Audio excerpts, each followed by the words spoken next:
자, 오늘은 빌라델비아 교회에 대해서 상고해 보도록 하겠습니다. 자, 3장 7절 빌라델비아 교회의 사자에게 말씀하시기를 편지하시기를 거룩하고 진실하사 다윗의 열쇠를 가지시니 곧 열면 닫을 사람이 없고 닫으면 열 사람이 없는 그이가 가라사대. 이 그이라는 것은 주님이죠. 주님의 모습을 거룩하고 진실하시다고 이렇게 표현을 하고 있습니다. 그리고 다윗의 열쇠를 가졌답니다.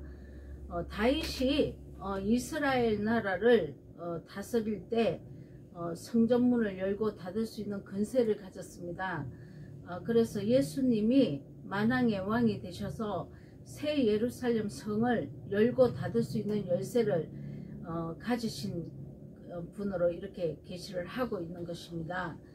자, 빌라델비아 교회에 다윗의 열쇠를 가지신 분으로 계시하신 것은 빌라델비아 교회가 주님의 거룩한 말씀을 마음으로 순종해서 천국 문을 열고 닫을 수 있는 천국 열쇠를 받게 될 것을 계시한 말씀입니다. 열쇠라는 것은 진리의 말씀으로 주님 입에서 나온 말씀입니다. 닫혀있는 천국 문을 열고 사람들을 천국을 향해 들어갈 수 있게 하신 것을 의미하고 있는 거죠. 주님께서 베드로에게 천국 열쇠를 주신 것은 주님이 소유한 영과 생명의 말씀을 베드로에게 줬다는 것이죠. 그리고 그 말씀을 증거해서 많은 사람들을 가르쳐서 사람들을 천국으로 인도할 수 있는 천국 열쇠라는 얘기입니다. 그럼 이 천국 열쇠는 진리의 말씀이죠. 예수님 입에서 나온 진리의 말씀을 성령님이 내 안에 오시면 예수님의 말씀을 증거를 해서 해석을 해서 풀어내고 있습니다. 그래서 우리는 이 천국 열쇠를 받아야 하는데 성령께서 증거하시는 예수님 말씀, 이것을 우리가 천국 열쇠라고 얘기를 합니다. 마태복음 16장 19절 내가 천국 열쇠를 내게 주리니 내가 땅에서 무엇이든지 매면 하늘에서도 매일 것이요 내가 땅에서 무엇이든지 풀면 하늘에서도 풀리리라 하시고. 자, 우리가 이 땅에서 매여버리면 하늘에서도 매인답니다. 자, 우리가 죄로 얽매이면 우리가 하늘 문이 닫힌다는 말입니다. 하늘에서 역사하실 수가 없다는 것이죠. 자, 우리가 풀면 죄를 회개하고 죄가 사라지면 예수님께 전가시키고 내가 그 죄에서 자유하면 자유한다는 것은 죄가 있는 상태가 아니고 죄가 없는 상태가 되어야 자유합니다. 이 내가 죄가 자유하면 하늘에서도 풀리리라. 모든 것이 풀린다는 것입니다. 내가 죄로 얽매이면 만사가 불통이고 하늘의 영감도 모든 하늘에 풀리는 것이 없고 내가 이 땅에서 풀리려면 내가 이 땅에서 먼저 풀어야 합니다. 자, 원수가 된 관계나 모든 제약이나 모든 육체의 일들을 풀어 우리가 제사함을 받고 그 죄에서 우리가 벗어나야 된다는 것이죠. 이게 자유한 것입니다. 죄에 묶여 있으면 율법 아래 묶여 있는 것입니다. 율법은 우리를 공이기 때문에 이 율법은 내가 악을 행하면 너는 악이다 하고 분명히 이렇게 악으로 이 율법에 매인다는 것은 내가 이 죄 아래 매여 있다는 것이죠.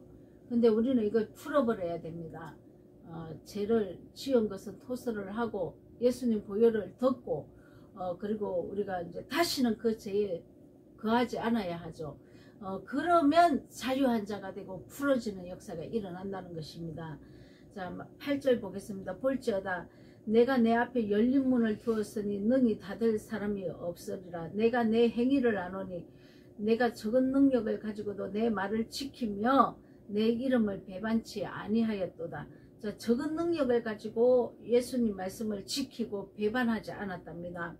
볼지어다 내 앞에 열린 문을 두었으되 이렇게 말씀하지 않습니까? 이 무엇을 본다는 것입니까? 진리의 말씀을 경험하고 진리의 말씀을 깨달아 안다는 것입니다. 내 앞에 열린 문을 두었답니다. 하늘의 만나 하늘에서 내려오는 그 진리의 말씀을 내 앞에 두었답니다. 내 입에 있고 내 마음에 있고 내 앞에 진리의 말씀대로 하나님께서 생명과 생명도 내게 있고 하도 내게 있고 모든 것이 생사하복을 내가 좋은 일이 열리려면 내가 무슨 행위를 내가 어떤 선을 따라가야 되는지, 내가 하를 맞게 되면 내가 어떤 악을 따라가는지 내 앞에 있다는 것입니다. 자, 행위 이러니까 율법의 행위를 얘기하는 것이 아닙니다. 율법의 행위라고 자꾸 얘기를 하는데 우리 율법을 지켜야 됩니다. 근데 이 율법의 행위라는 것은 종교 행위를 얘기를 합니다. 교회에 돈을 많이 갖다 놓으면, 자, 여기서 우리가 500년 전에 기독교라는 것은 우리가 천주교에서 이렇게 개혁되어서 나온 거 아닙니까? 그러면 율법의 행위라는 것은, 천주교에서 행하는 그 율법의 행위라는 것은 내가 돈을 많이 갖다 놓으면 죽은 우리 부모나 조상들이 좋은 데 간다고 이렇게 돈을 많이 갖다 놓게 만듭니다. 그게 행위라는 것이죠.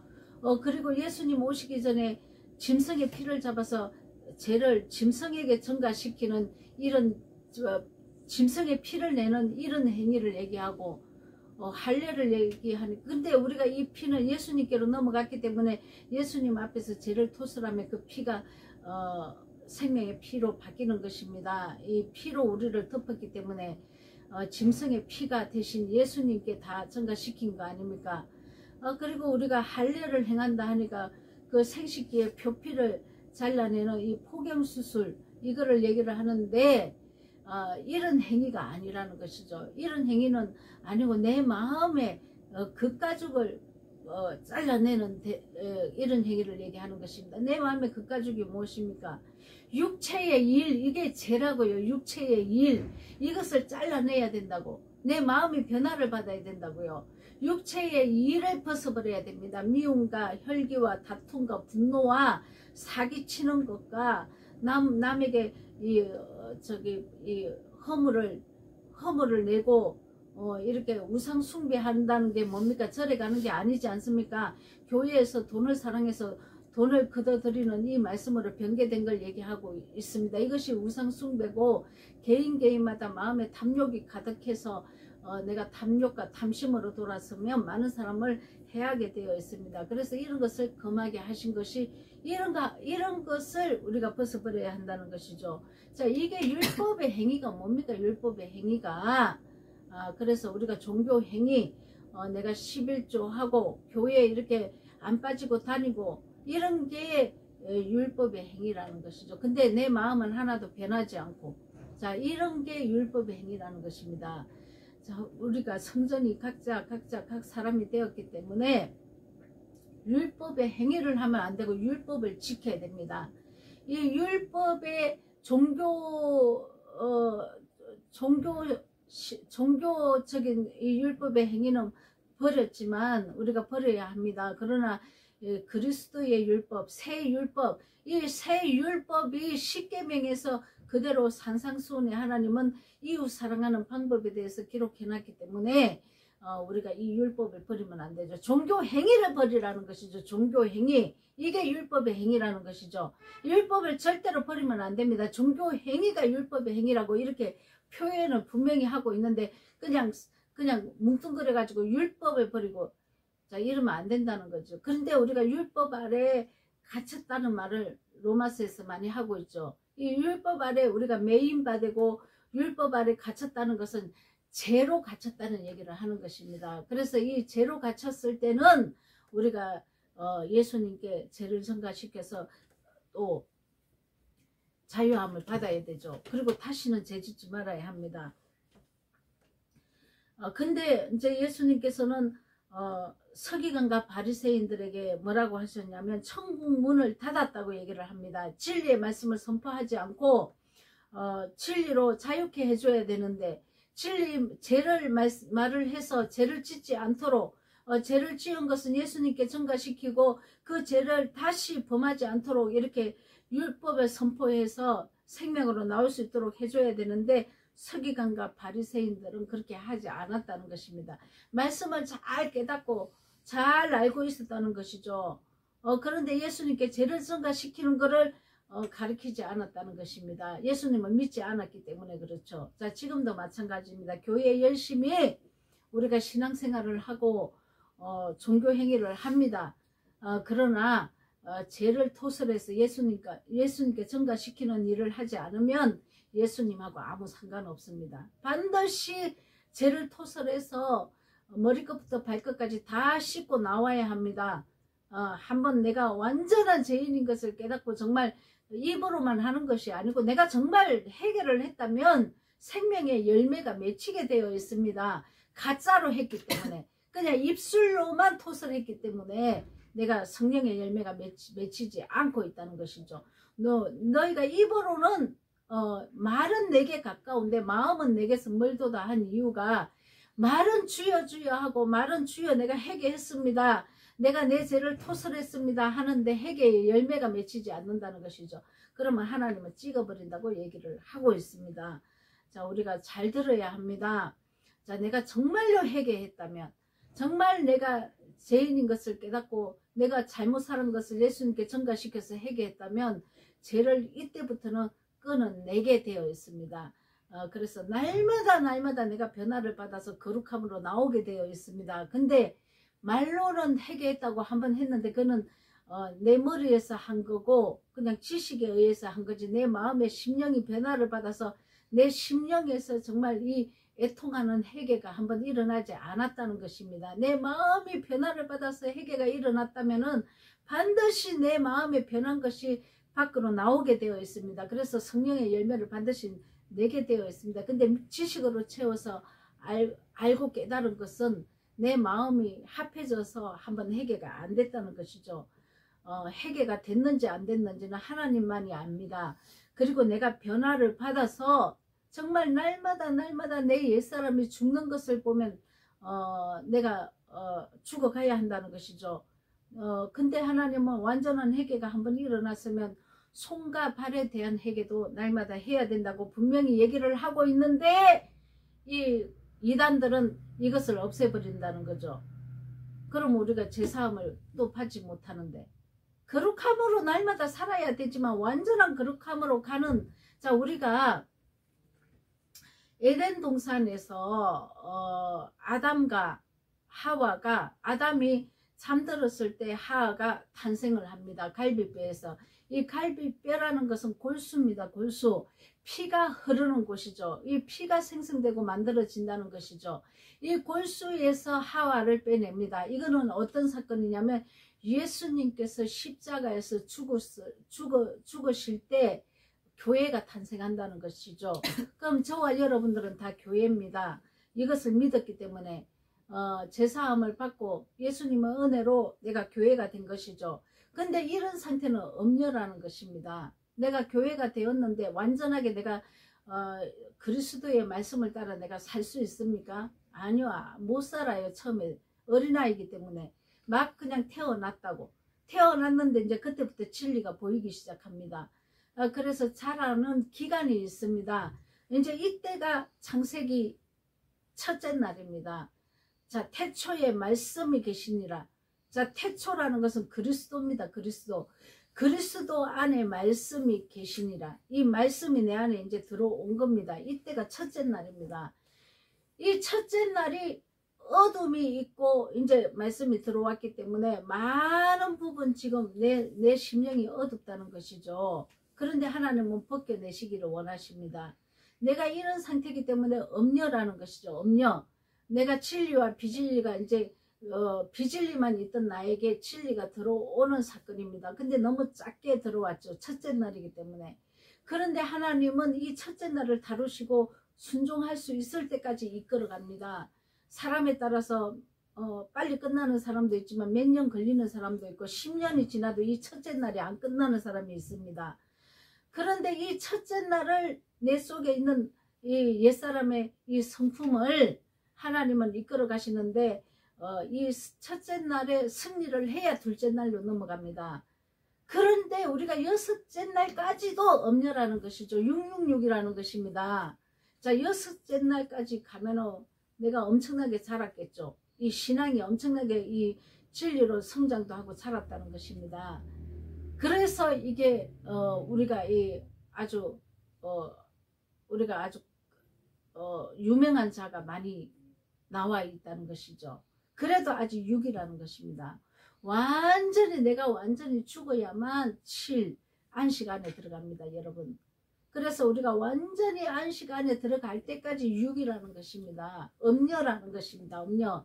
내가 거짓도 가르치고 진리도 가르치고 이렇게 반씩 이렇게, 근데 많이 계속 좋아지긴 하지만, 그런데 완전한 진리로 못 나오고 거짓이 섞여 있는 이 상태까지도 6이라는 것이죠. 자, 첫째 날부터 6일 동안 이 상태는 음녀의 가르침 안에, 우리가 교회가 탄생을 해서 진리가 들어왔지만 음녀의 상태라는 것입니다.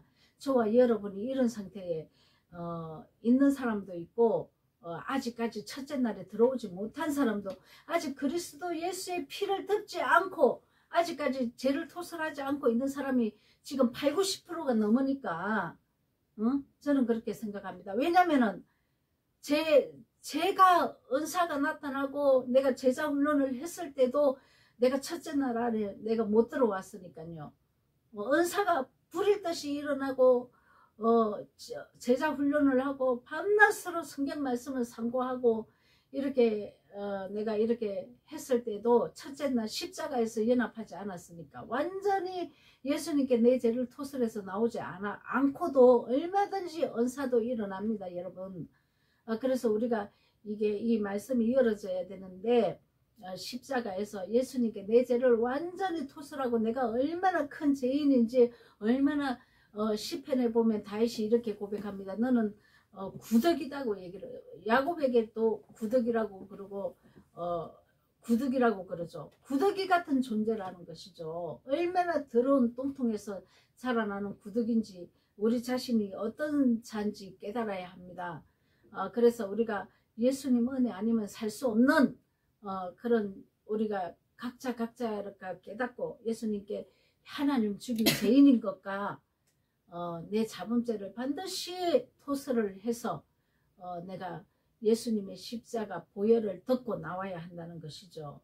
이렇게 돼야, 그때서야 첫째 날에 들어오는 것입니다. 얼마나 우리가 철로 역정에도 보면은 가는 길이 얼마나 험하고, 얼마나 일생을 통해서 이제 6째 날까지 우리가 가고 완전히 이렇게 예수님과 연합하는 이런 완전히 영생으로 들어가는 안식안에 들어가야 된다는 것이죠.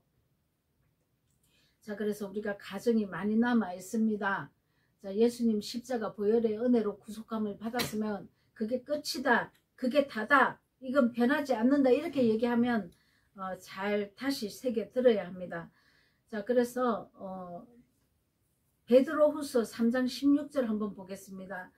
그 또 모든 편지에도 이런 일에 관하여 말하였으되 그 중에 알기 어려운 것이 들어 있습니다. 물론 우리가 어떻게 다 압니까? 알기 어려운 것도 들어 있지만 내가 알지 못하면 멈춰야 합니다. 그리고 아는 것만 증거하면 됩니다. 아는 것만. 알지 못하는 거를 막 이렇게 막 어떻게 짜 맞춰가지고 하려고 하니까 또 이상하게 돼버리죠. 이러면 예수님은, 우리가 진리를, 바른 진리를 전하지 않으면은 계속 이렇게 예수님을 대적하게 되어 있습니다. 예수님의 대적자는 지혜자들이라니까요. 자, 육으로 난 자들이 계속, 음녀들이 계속 예수님을 대적을 합니다. 완전 진리로 이렇게 선포하는 자가 되어야 되는데, 내가 진리를 알아가는 과정에서 섞여 있는 것이 음녀라고요, 음녀. 자, 그래서 우리가 스스로 억지로 풀다가 스스로 멸망에 이른다고 분명히 얘기를 하고 있습니다. 그래서 우리가 아는 것만 풀어내면 됩니다. 자, 유다서 1장 10절. 이 사람들은 무엇이든지 그 알지 못하는 것을 해방하는도다. 자, 또 저희는 이성 없는 짐승같이 본능으로 아는 것을 그것으로 멸망하느니라, 이렇게 되어 있습니다. 우리가 진리가 깨달은 자는 진리가 왔기 때문에 계속 우리가 순종을 하면 성령 충만됩니다. 그런데 우리가 순종을 했다가 또 불순종을 하고, 또 넘어졌다가 또 순종을 하고 또 불순종을 하고, 이렇게 계속 살아갑니다. 그래서 나중에는 넘어지는 일이 좀 적겠죠. 그런데 이 진리가 왔기 때문에 말씀이 성령으로 이 말씀이 풀어지는데, 아직 십자가에서 통과하지 못한 자, 예수님께 죄를 전가시키지 않는 자는 그냥 본능으로 배운 지식을 가지고 그냥 생명을 전하는 자를 그냥 대적을 한다는 것이죠. 자기가 여기, 저도 옛날에 많이 그랬는데, 물론 남 얘기할 건 아니지만 제가 그랬습니다. 제가 은사가 나타나고 밤낮으로 제자 훈련을 하고 얼마나 내 머리에 지식이 많겠습니까? 지식이 많으니까 다른 사람 다 우습게 보이죠. 그런데 그 내가 알고 있는 지식이라는 거죠. 내가 배운 지식이라는 거죠. 근데 그건 다 배설물로 다 버려야 됩니다. 정말 생명의 말씀이 오니까 내가 껍데기 속에서 수박 겉핥게 하고 있었더라고. 수박을 쪼개서 그 안에 수박을 꺼내 먹어야 되는데 수박 끝에 그 그림만 가지고 이렇더라 저렇더라 이럴 것이다 저럴 것이다.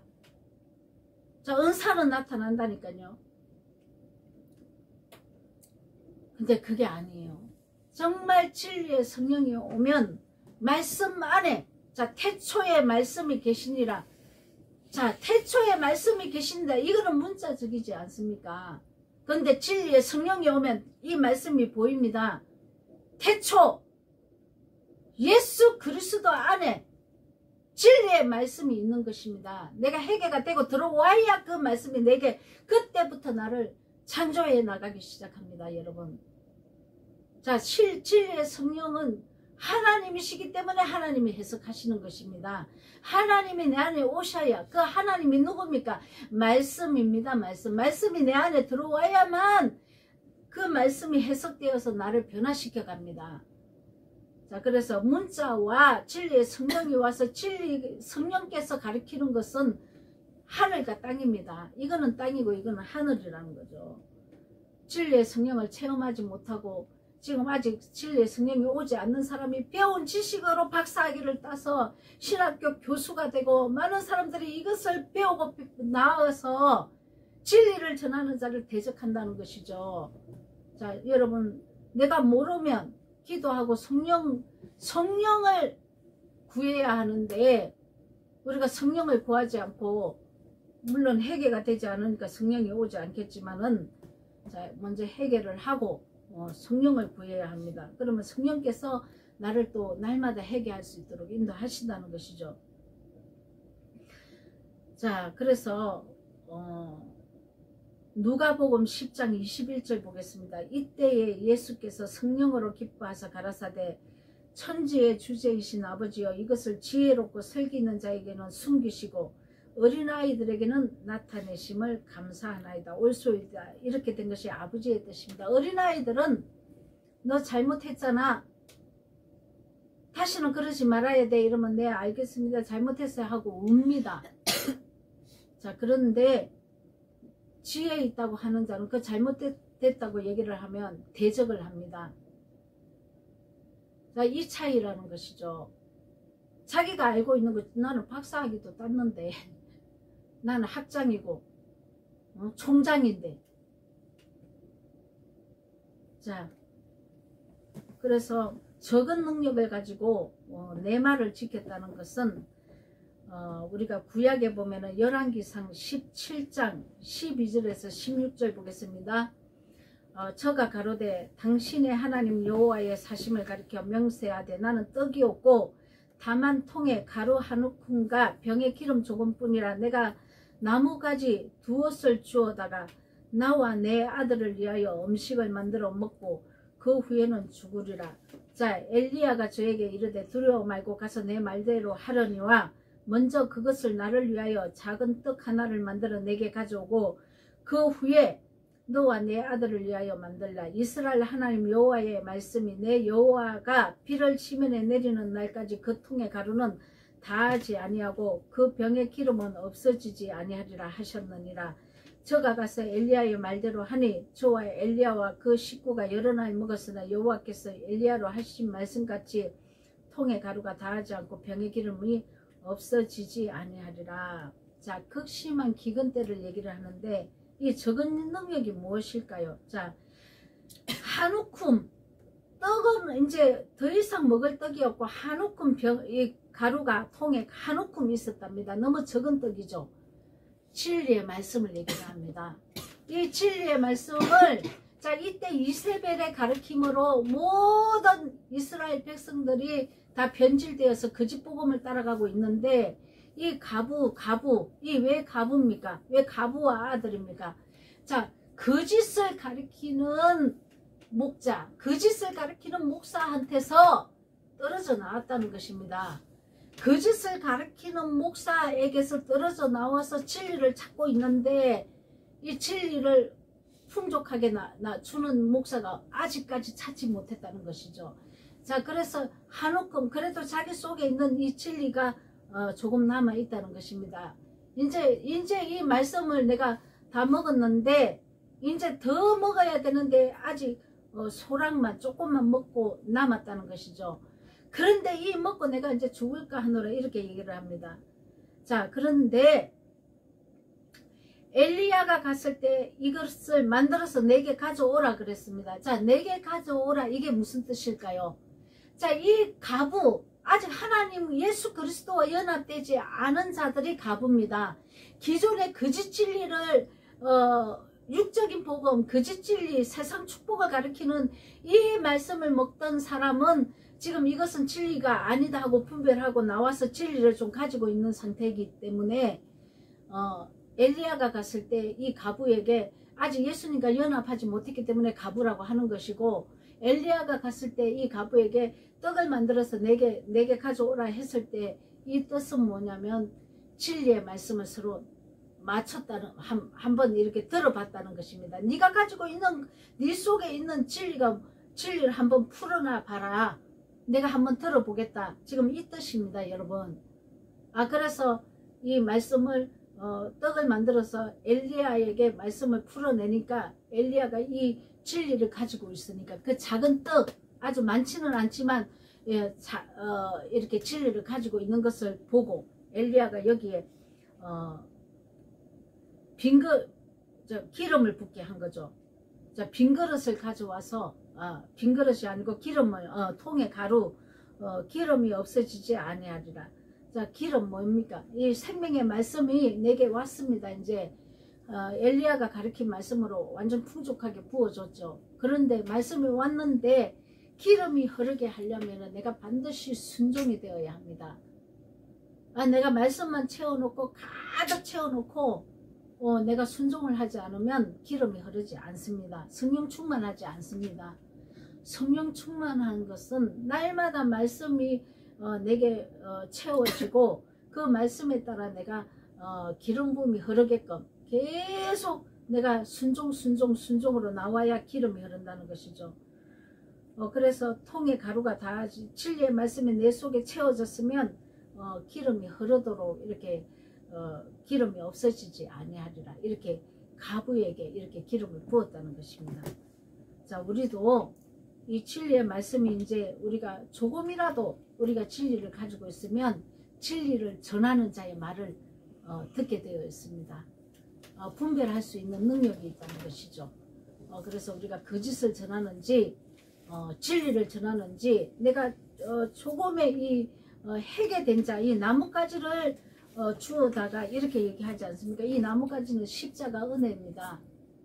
십자가 은혜를 받은 자 십자가 은혜를 받아야만 진리의 성령이 옵니다. 진리의 성령이 처음에는 완전하게 열리진 않죠. 순종을 통해서 계속 열리게 되어 있습니다, 여러분. 근데 내가 순종을 하지 않으면 이 말씀이 진리가 왔을지라도 계속 열리지 않고 멈춰 있는 상태가 됩니다. 그러면 또 회개하고 진리가 열리도록 기름 부음이 흐르도록 해야 된다는 것이죠.